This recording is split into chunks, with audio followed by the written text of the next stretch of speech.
here's the deal. I've been playing Mechabellum for like a year and a half now, and the 1-2 unit combo that has held my soft and undying love for the entire length of my residency is Fort Stang. Want to know what I love about this comp? No? Oh, too bad, I'm gonna tell you. 1, it scales to the friggin' moon. 2, it's got big, strong lads in our fortresses. 3, it's got the most rewarding DPS unit in the game in Mustangs. 4, it has some of the best bodies for items in the game. 5, it takes some underutilized cards, in my opinion, and gives them a little new life. And 6, it's kind of just fun, okay? I think this build is fairly well positioned in the current meta, and takes a little bit of time to come online. But once the snowball gets rolling, I feel as though it is impossible to stop. Despite the constant nerfs to Fortress, the Mad Lad just keeps on trucking. And with one of the largest attack buffs I've ever seen in Mechabellum being thrown at the Mustang, I think this unit that was once poorly positioned around 0.8.3 has new life in 0.9.0.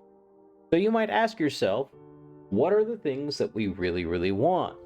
Well, here are some of the things that I'm looking for that I feel like rapidly accelerate the build and get that snowball schmoovin', baby.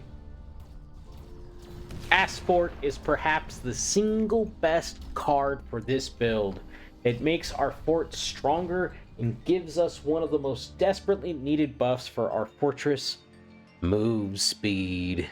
Subsidized Stang early on is very strong, as it saves us enough money for an early attack enhancement or an early range enhancement. Advanced Powertrain. We really want that additional move speed so that our forts can get in. We always grab Mobile Beacon from the tower, but we can make use of 2.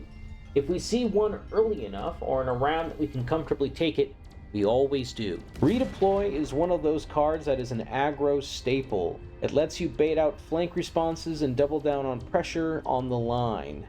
And moreover, as this is an Asym build, we get to put a bunch of pressure on one flank, forcing an overcommitment and suddenly attacking the other side with 3 to 4 units, forcing future coin flips as the defender. Haste Module is a tried and true Mustang item, but in this build it also does fantastic on Fortress because of the much needed move speed. Improved firepower control system is, as always, incredible on Mustangs. If the unit wearing this item ever reaches level 3, this can get quickly out of control. Amp Core is truly incredible on both of our bodies, and it is really worth taking. There may be some slight worry in the early rounds due to its cost, it being a 150 credit item, but it is almost always worth grabbing. Field maintenance is busted on giants, okay? Enough said. This card is so sick because it lets us keep up with elite, and it lets us like accelerate and also make a dedicated carry unit. It just is everything that this build wants. When you see this, you almost always have to take it. I wanted to take a second to comment about some of the things that we should consider grabbing when we see them pop up. ER Fort is great because it lets us tech Launcher Overload, and Bubble is still very much relevant because it does not care about HP nerfs. Similarly, this is true for mass-produced fortresses. Heavy armor and super heavy armor are only really relevant for fortresses and wasted on our Mustangs. Typically the answers I run into are Ignite Vulcans and Melting Points, both of these scaling against high DPS targets, so please proceed with caution. Absorption Module and Portable Shield, much like heavy armor and super heavy armor, are only wearable by our forts, so it's only relevant in certain situations. Don't get me wrong, this item is good, but we want to be careful with how we're ranging our fortresses and Mustangs. Sometimes we need forts to tank for the Mustangs, and sometimes we need the Stangs to tank for the forts. For example, if you're against Vulcan, you want the fortresses taking, and if you're against Melting Points, you want the Mustangs taking. Efficient tech research and efficient giant manufacturing should be considered if they're early enough, around round 3. any later, and this starts to fall off in my mind. Similarly, this build takes a little while to get rolling, and as such is vulnerable to tempo-based comps and boards. Sometimes we simply can't afford the 150 credits up front. Anything else not really mentioned here, I think should be generally avoided. At the very least, it's not something that I found in my entire testing and playtime for these to be relevant or had such niche implications that aren't really worth discussing. Let's take a moment to talk about specialists. Some of these starts deeply favor this build and can ease your transition smoothly into Fort Stang. I think this list that I've posted is pretty self-explanatory. The dream while deciding to play this build is Saber Spec with Crawler Stang. Round 2 Saber is basically a free mini fort, and in conjunction with our Stings, we're ready to get that snowball moving early. Some strong signals early on that we are looking for that really gets us schmovin' are 1 level 2 Sabertooth on round 2, 1 level 2 Mustang on round 2, 1 level 1 Fortress on round 3, or 3 level 1 Sabertooths on round 3.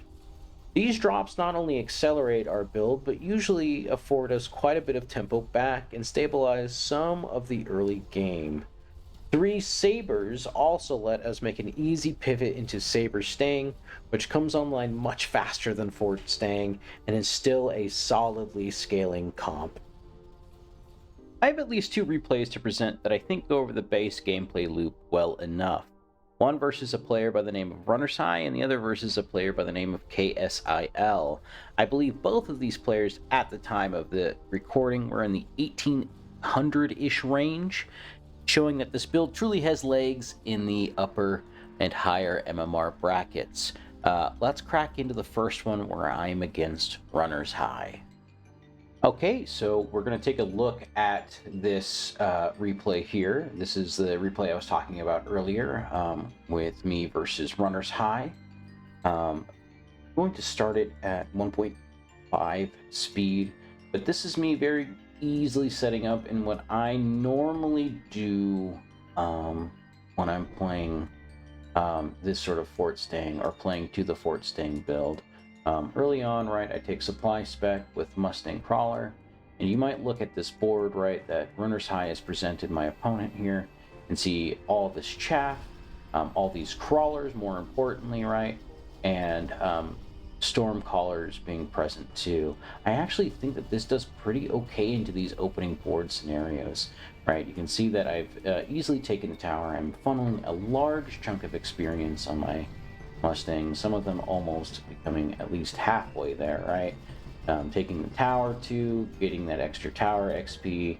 It's a good early tempo play for me. But here is one of the drops that can really mess us up. Wraith. This is a huge chunk of HP, and it's very hard for our Mustangs to properly deal with it. It also incredibly clears chaff. It's probably the single-handedly the best chaff clear in the game, except like maybe Napalm Badgers. But like as a base unit, for its cost and its performance, it is one of those units that can really mess us up. So you can see that I go for Typhoons here with the intention of basically thinking that early on, right before range is clicked, this is basically like a super heavy Typhoon or a tempo Typhoon. That's sort of what I'm playing to here. You can see, right, based off of my opponent's positioning, with these units like this, I know I can make a very committed heavy deep flank and pull a bunch of it off. So I'm going to do just that. And the intention right now, right, is that we need to just buy enough time for our Mustangs to do the work here. But this early Wraith with an early armor enhancement is going to be pretty annoying for us to crack with or contend against. You might say that this is a pretty standard thing for my opponent to do, and that is somewhat true, right? But realistically, he's marksman spec. The marksman is not going to do anything on the board as is, and what he's trying to do instead is gain a little bit of extra tempo to try to stabilize against my aggro play, right? while still being able to maximize his 2 deployments. This is actually like a very mathematically reasonable thing to do. This upgrade is only 200.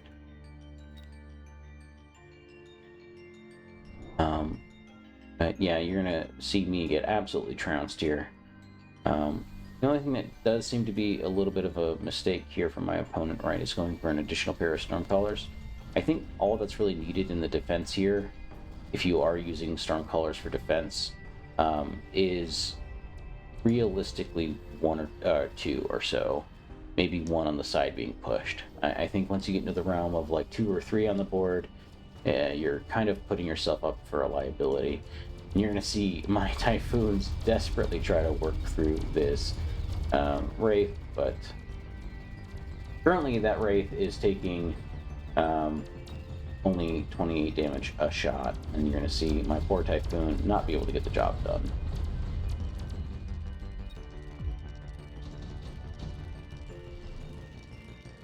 So I have found, right, that Wraith can be one of those units that really slows us down or really hurts us and really causes the build to stumble a bit. In the event of a person doing this, the very traditional answer is AA marks. I think that's a mistake. I think what we actually want here is Phoenixes. I think Phoenix Mustang go hand in hand pretty well. And there's a world, right, where if I have forts on the board, that they are likely out of forts of the board, and the traditional answer of Fort AA isn't really available. But also, right, if our opponent goes Fort AA and we have fortresses ourselves, we're just ahead in the mirror. So Phoenixes really tend to kind of jive in this comp, and I think you'll see me end up going for them this round. Yeah. And so now we're trying to nullify a bit of this punch here, and our opponent being very smart in this idea of it presented them a very tough problem in this Wraith for them to deal with. So let's create another problem in this Vulcan. Vulcan does very well into my board.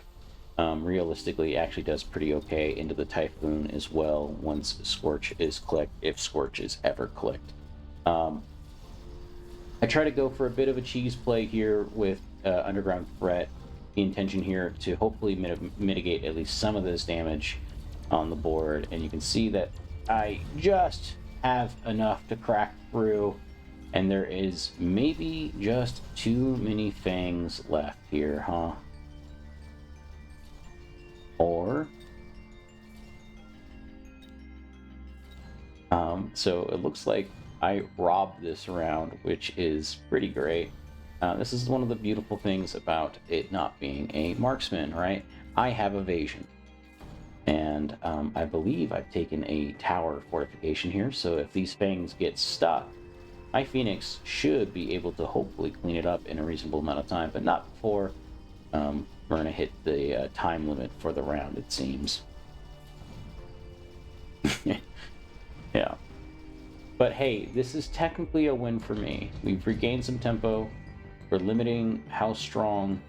So my opponent goes for Orbital Jab here, and that feels crazy to me. I don't really have a lot of Orbital Jab. I guess at the end of the day, this would be 300, 200, so it's a 500 Orbital Jab. It's like competitive enough. He's thinking it comes back in 4 rounds, so he's playing to round 8. Sure, it's not the worst idea. I Slam Amcor, I think I talked about it earlier in the video with how good it is on this build. It really kind of complements everything. And you can see right now that I have, I know my opponent's going to play a Vulcan. I can easily slam my Fortress, slam that Amcor on that Fortress, and get in. Oil's a little brutal. Oil is a little brutal. But I think these early levels, right, because if our opponent, right, we're basically forcing our opponent to answer these Phoenixes at this point if I start to invest more levels in here, right? And if my opponent doesn't answer it, then, you know, I win.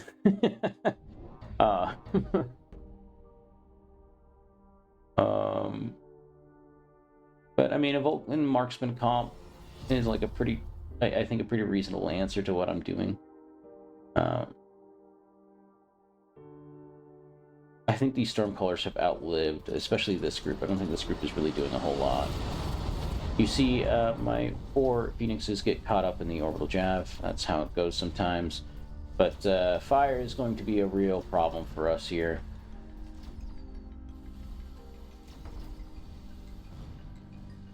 Luckily, we have some stuff over here on the left that is surviving, which means we actually get to use a bit of the fire against our opponent. You know, if this was like a truly Asym build and I had completely given up on everything over here, I would have taken quite a bit of damage this round. But this extra little interaction over here is really saving me some extra HP here.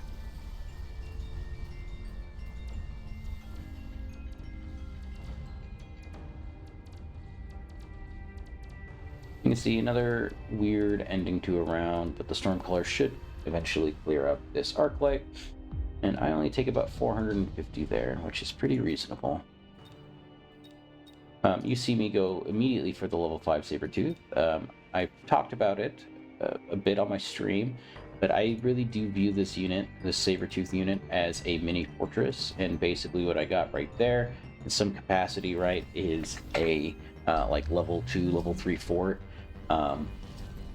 But the other big thing in that is that I also have the option to do Saber Cache, and Saber Cache is like one of those tried and true huge influx of cache things that you can do in this game. And here is where I feel like the build is hit at timing. This right here, so we have shield bubble, we have range, and we have level 1 attack.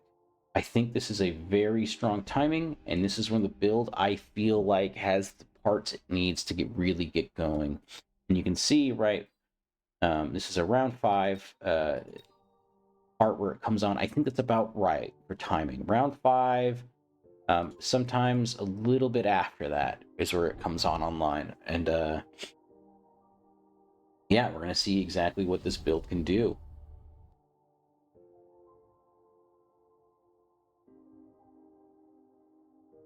You look at Runner's High's board here, he doesn't really have great shield break. He does have a Farseer, which can be annoying here. It is a good form of DPS at being level 3. Can do quite a bit of damage early on. Basically hits as hard as a Fortress at a little bit of attack, faster attack interval. You can see, right, I just have too much HP here in the 74,000 HP Fortress, and it's starting to just muscle through. And then once I get my Phoenixes on your more squishy units, right, I'm really doing a lot of damage here. But now we just saw some important things here. If you didn't notice, right, both of my units sheened. They like flash slightly. It means they leveled up. This Fortress leveled up, these Mustangs leveled up. And we get that extra bit of tempo from that play, from that fact. So cool stuff is happening here, and yeah, you're gonna see that I handedly take this round, start to put some pressure back onto Runner's High, start to even up the HP pools slightly here, and let's see how I continue the attack.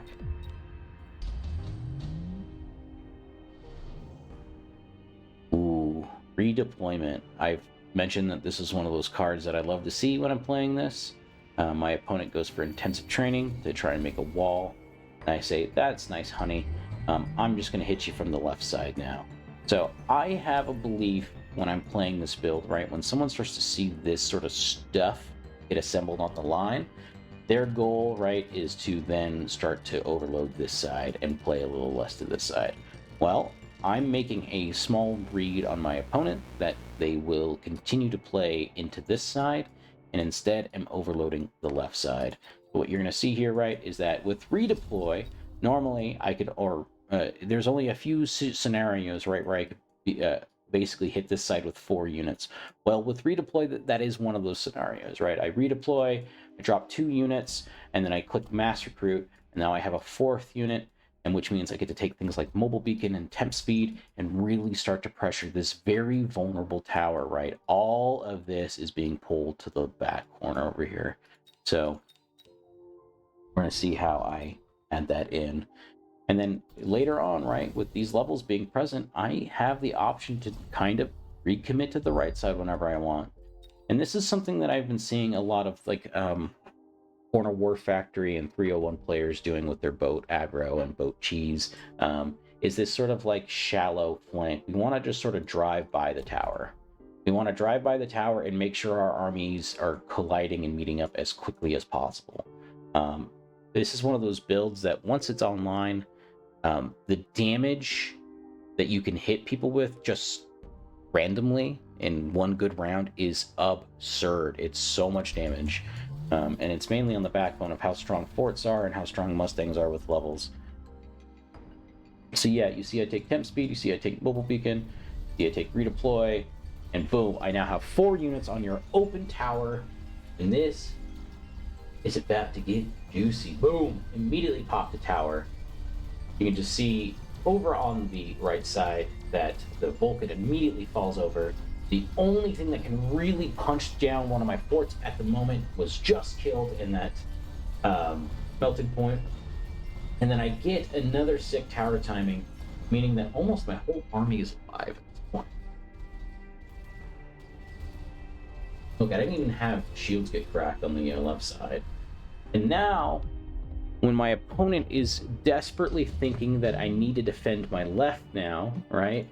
I have the option to instead take redeploy and double back down over here and start to load up more and add in like flanks over here.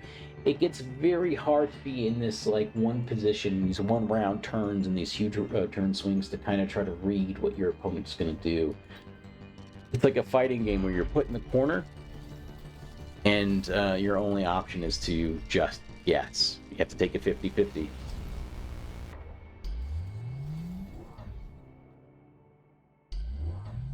So you can see that I actually took a second mobile beacon with the intent of also forcing this side to do much what this side is trying to do. So my opponent goes for EMP. So this EMP barrage is going to be launched here first, a little unfortunate position for them. And then if I do this right, I should have an EMP barrage being targeted here. Something you should be mindful of when you're playing this is how good EMP barrage can be at slowing the push and slowing us down.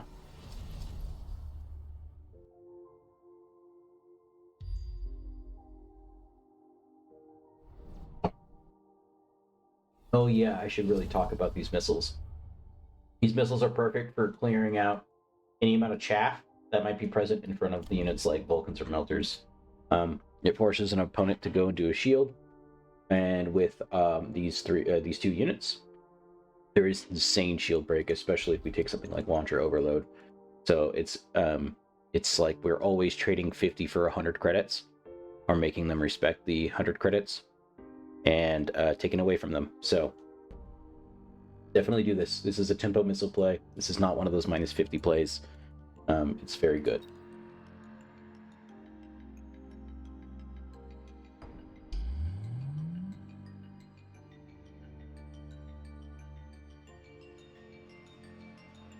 And this underground threat is going to be very annoying for him to deal with. Going to pull a bunch of stuff. And you look, right, I'm already on the left tower, and I'm about to pop it. It goes down, and we are in. Right tower also goes down. We walk our units right into it. This fortress just stutter steps and deletes a melting point, and game ends by round 7. Who's online round 5, dead by round 7. Once that snowball's rolling, baby, it's hard to deal with. Cool. Well, anyways, let's get into that other replay. And here is that other replay that I talked about earlier versus Casel. Just to give you an idea, I am giant spec with Sledge Crawler. Sledge Crawler is fine for this opener. We get to essentially lean into this idea of these sledges being okay-ish chaff clear and pairing kind of okay with Mustangs. So it's fine. You know, if a Sabretooth is like a mini fort, these are like 5 really, really, really bad fortresses. So it's fine as is for the early rounds. You can see basically the same default positioning here. I think the only difference here is I did put a unit here on the left flank to capture this push on the left. Um, but our opponent goes for Arc Stormcaller. Little brutal against us early on, but these sledgehammers do trade somewhat favorably into this board. So it really comes down to if we can get a early level on these sledgehammers, right? We can force that level and then make things a little difficult for our opponent to deal with, right? Arclights and Stormcallers do not do very well into leveled sledgehammers in general. Boom. Level 2 Mustang. That is one of those drops that I've talked about. I think it is one of those core things that we can play to and really send a strong signal early on in the game that we can make this build work. Level 2 Mustang is, in my mind, right, level 3 is basically where it becomes a problem if it ever sees an item. And we just click this range enhancement, and we suddenly have a really solid DPS platform sitting behind our sledgehammers and being able to do a lot of work. But look, I mean, almost 30 top damage on the team, and it's only been out for this round. Very quickly becoming the star of the show already. And these level 2 sledgehammers, like I talked about, this board does not trade too favorably into the into what I have. I mean, Farseer does pretty okay, but the rest of it does pretty poorly into what I've got cooking. So yeah, we take a bit of damage here. That's okay, and boom, right? We get level 2 Stang right into improved firepower control system. You know exactly where that is going. I sell off a sledgehammer, use that 200 to afford my unlock on my fortress, and that sucker is going right here in this left hole, and I'm going to be putting another Mustang right behind it. It's also important to note that our goal here is to not have our Mustangs crowd surfed by our crawlers. You're going to have to be very cognizant of where you're putting things. Right now, right, because I know that this is being walked forward for the most part, these Mustangs should not get crowd surfed too much, and the way I've given space here for this pack of crawlers in the middle, or rather behind the tower, should not crowd surf my Mustangs. If you're not familiar with what I mean by crowd surf, crowd surfing is where the weight of the unit is same or greater than the weight of the other unit, and what ends up happening is that the unit that moves really fast or is moving up and weighs more starts pushing the unit in front of it. So it turns out crawlers, for whatever God knows reason, weighs more than a Mustang. So if a Mustang is sitting right in front of it, and we actually might see a little bit of it here, the crawler will actually end up pushing the Mustang forward. But you can see that he did get crushed a little bit here. This is sometimes what happens with the build. We have a little bit of a tough time getting online, but we are very close to getting over that hump. Basically right now all we need is to sell off the other sledgehammer, develop shield, and develop range, and we are looking very good. But also here is a pack that is absolutely insane for us. There is almost no weak card here, right? Assault Fort, Amp Core, Nano Repair Kit, things that are all insanely strong for everything here. I think in terms of what is insane for this build, and probably the best thing for this build, is this Assault Fort card. It is so strong. That 3 movement speed is no joke. If I take temp speed here now, we're basically moving as fast as Jesus, I don't know. We're moving very fast. 12 meters per second is crazy. It's not quite crawler speeds, but it's getting there. So I think if I remember correctly, this round I go for extra range on my Mustangs, which makes sense. We want the forts in front eating the arc light shots, and the crawlers, or not the crawlers, the Mustangs in the back doing the damage that they need to do. But something that I really wish I had here is this round 1 attack. Not having it is a little brutal here, but we really want to get this online, and we should see it start to swing back maybe a little bit in my favor here, if not just outright win. And even if not, right, I still have the option where my opponent seems to be playing very heavily into this idea, defending the right. I can easily switch up and hit him on the left next round.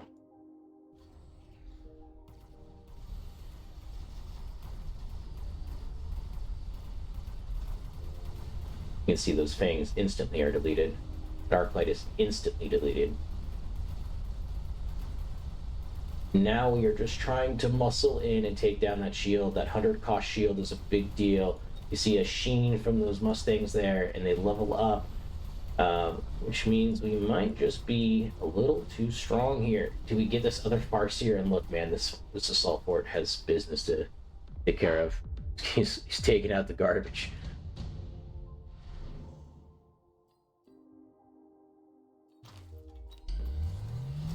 And round 5 again, this seems to be the very common timing, right? Of Fortress Shield and Ranged Mustang. But we'll see if I start to do this attack on the left. And sure enough, I do. I am out of money, which sucks. I really want Mobile Beacon here, and I think I end up, loaning out for it. Try to avoid this. My rationale, right, was that I was probably only going to be adding on a fort and rounding out my chaff on the left with a Master Recruit, which means my turn is pretty cheap next round.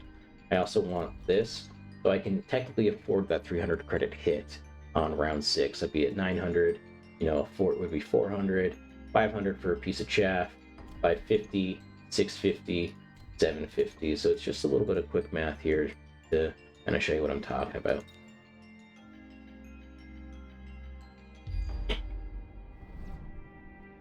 And I take that extra 50 credits, and I see that the only thing that's really holding me back from this tower is this pack of fangs. If I can remove that pack of fangs. Level 2 Assault Fort with shield, though, is very spooky. This is 80,000 shield HP and 108,000 just base HP. This thing is like almost 200,000 it's basically a war factory at that point of HP walking at you.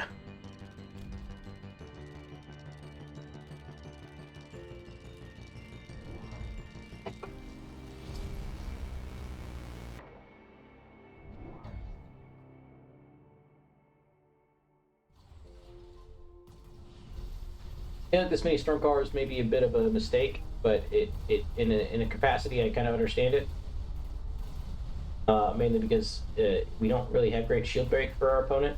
And you see that I end up getting the tower, now crushing and pushing in. This assault Vulcan, or this level 2 Vulcan, had no shot at beating my assault fort. And you can see that, round 5 seems to be the time where it hits the ground running. My opponent goes for additional deployments. I don't think that's necessary to win the game here. That's a skip for me.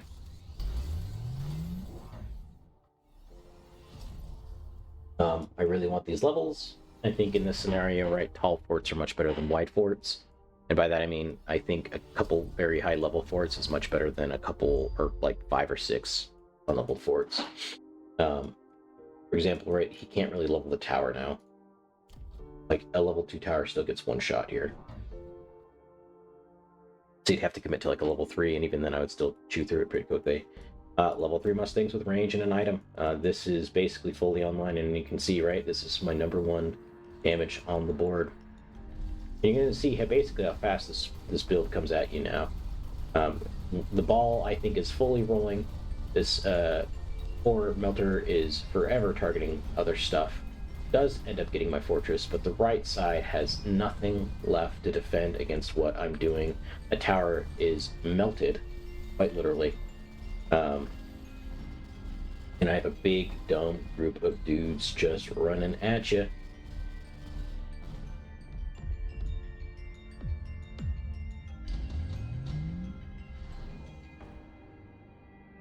I believe this is also a skip for me. Intensive training is something maybe worth considering every now and again, but I don't know. I find it not really relevant in my games.